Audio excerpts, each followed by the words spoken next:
everyone, just like we promised, today we're going to be taking on your favorite 90s and modern cartoons. For our first round, we're going to be featuring a couple good ones from Nickelodeon. Yep. I'll take Disney Channel. Okay, and I'll take Cartoon Network. I like it. All right. My name's DeMarcus Rito. I'm Ellie Abel. And I'm Cedric Flynn. Cedric, why don't you go ahead and take the first round? So for the first round, I'm going to start with Nickelodeon, excuse me. And I'm going to go with Hey Arnold and Danny Phantom. Danny Phantom probably is my number one and Hey Arnold's number two. Only because we all know and love the football head, but Danny Phantom probably had the best storyline behind it. I mean, it was like high school, then he died, and the sad part behind it was everyone else we fought was also dead, but you didn't know it as a kid until now, and I probably just blew up all of your minds, so I apologize for that now, but Danny Phantom's the best. Danny Phantom was very good. For me, Cartoon Network, I know I always watched Ed, Edd n Eddy, and, ooh, what's another one? I know I watched a lot of Codename Kids Next Door. Ed, Edd n Eddy was probably definitely my favorite, because I guess for the same reason, there's a lot of storyline, there's a lot of like theories, like fan theories and stuff like that about what Ed, Edd n Eddy really was. I think my personal favorite is that they were all in purgatory and that every kid kind of represented a different decade. Like Eddie was the 70s, Rolf was the 40s, so I think that that's something that the older cartoons definitely had was substance and kind of an undercurrent, a little bit of a darker undercurrent to them. That's true, and I really think, you know, they didn't, I think one of the benefits was I think that 90s kids were not necessarily quite as impressionable. I think that we were, I would also say maybe a little bit more obtuse about some of those things because we really didn't notice, we didn't really interpret a lot of those darker things as being dark. For example, you know, I don't think I ever watched Danny Phantom and went, oh, everybody's dead. I don't think that I ever looked at Hey Arnold and saw, you know, Helga's obsession with Arnold as being as demented as it really is. She made a gum shrine. Right. You know, it was just his gum. Right. You know, exactly. It was just his gum. You know, but back then it was quirky, and you know, you were kind of like, all right, that's a little bit weird, but it's, you know, it's like, oh, I can rationalize that. Well, and I also think part of it is that we grew up in a time where parents didn't really have to micromanage what we saw. Helicopter parenting was not really a thing. Yeah, so our parents didn't really hover as much, and I think that at that time there wasn't really a lot of stuff to be concerned about their kids seeing in that sense. Because now, like, you can put on, you know, Nickelodeon and then you come in and your kid's watching, you know, people getting slaughtered in Syria. So I think that there's definitely a lot more, and I hate to say post 9/11 because that was a little bit, that was kind of a catalyst for it, but I think that we definitely have the newer generations having more parental hands-on supervision as far as what they are seeing. Right. You know, I think kind of going back to the subject of darker content, you know, I think even Cartoon Network kind of had a lot of that. Obviously, you know, a lot of those are fan theories. You know, Cartoon Network's never come out and said, you know, that is what it is. But I think that a lot of it can be inferred. But on a little bit lighter note, Disney has actually been notorious for some really dark films. You know, they release things like, well, famous films such as The Lion King, Hunchback of Notre Dame, even Pocahontas was very dark in some parts. Well, I mean, but honestly, even nowadays, they have some darker ones, but we'll get into that in a minute. So, like I said, you know, mine's gonna be Disney Channel. So honestly, as you know, Disney Channel back in the 90s was notorious for being almost exclusively kids shows. It really didn't have a Nick at Night or you know, a Toonami, Adult Swim. It didn't really have any of that.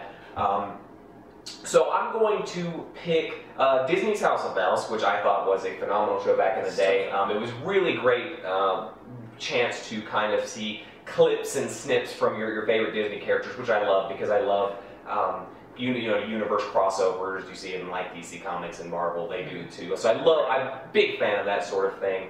As far as a second one goes, I would say that there was a show. And unfortunately, I can't remember the name, but it was this blue alien. He lived on a space station, and he had a little sister who was telekinetic. Name escapes me, but I remember what you're talking about. But it was so good. Leave it in the comments below. If you know it. Yeah, if you guys know it, you know what? Actually, I'm going to go ahead and do you a favor. If you can tell us what the name of that show is in the comments below before we upload the next video, so the video that comes up after this one, I will automatically put your name in the drawing for our November prizes. Ooh. So got that to look forward to. Yep. So honestly, I think that's really, you know, a good synopsis of the really good shows from the 90s. Obviously, there was a lot more because, hey, It's true. 90s, come on, let's be real. Let's be honest. Everything was good. Special snowflakes. But, you know, let's go ahead and give some credit to our more modern counterparts. So, new generation. So, let's see, we do Gumball. Gumball on Cartoon Network was actually pretty good. I know I sat down for a couple episodes. I never went through a whole season.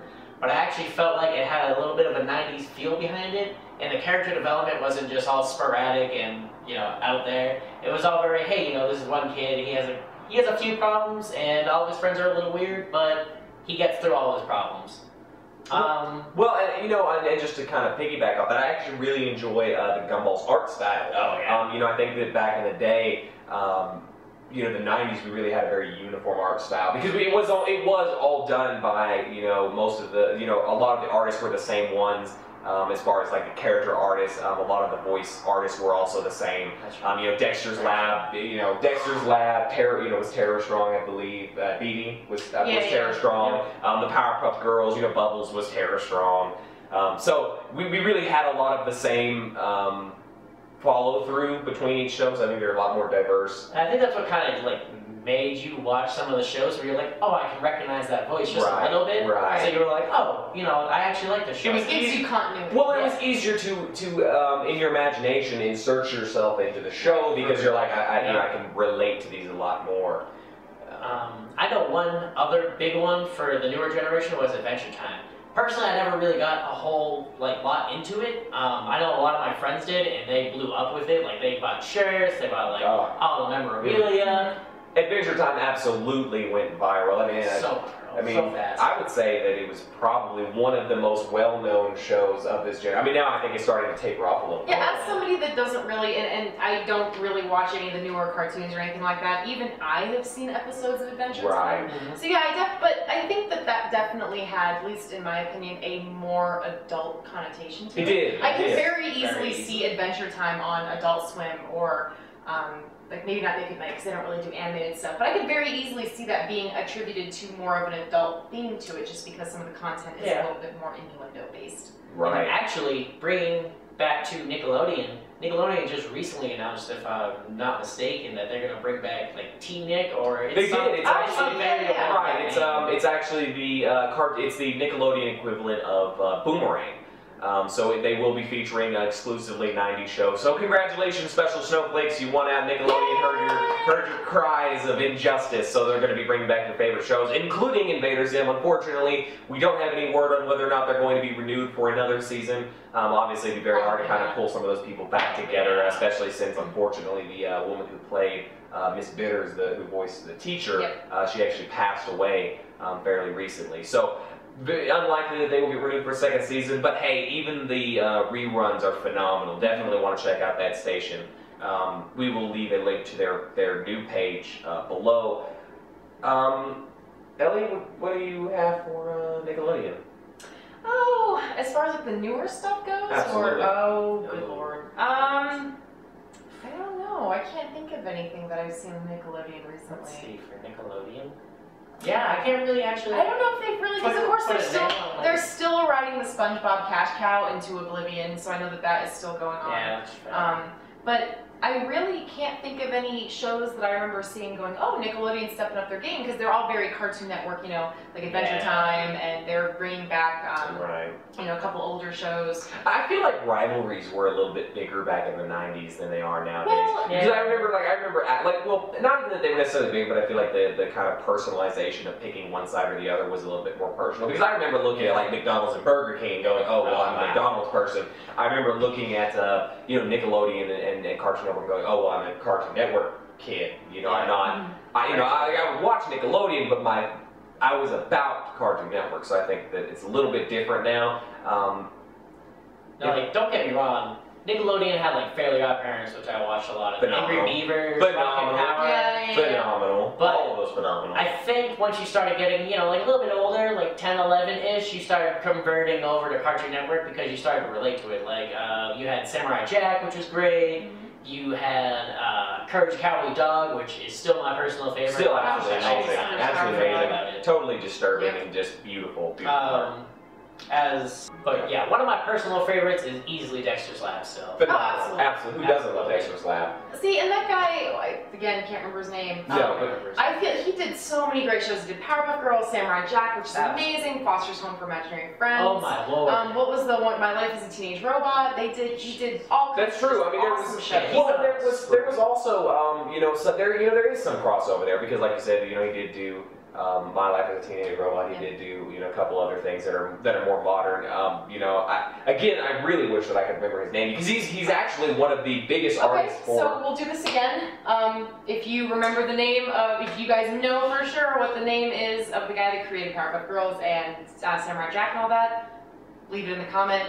You guys will get thrown into that raffle for the giveaway as well for November. Which will be happening probably in the second week, hopefully. Yep. If not, then it'll be happening the very first Tuesday of the third week. So, as if there's more Tuesdays than the first one, but, you know, whatever, it's happening on the third Tuesday. There's going to be at least 2 more Tuesdays. Right. There's at least 1 Tuesday in the month, so we're good. Right, we got that locked down. So now that we know how many Tuesdays there are, I'm going to go ahead and I'm going to take the modern Disney.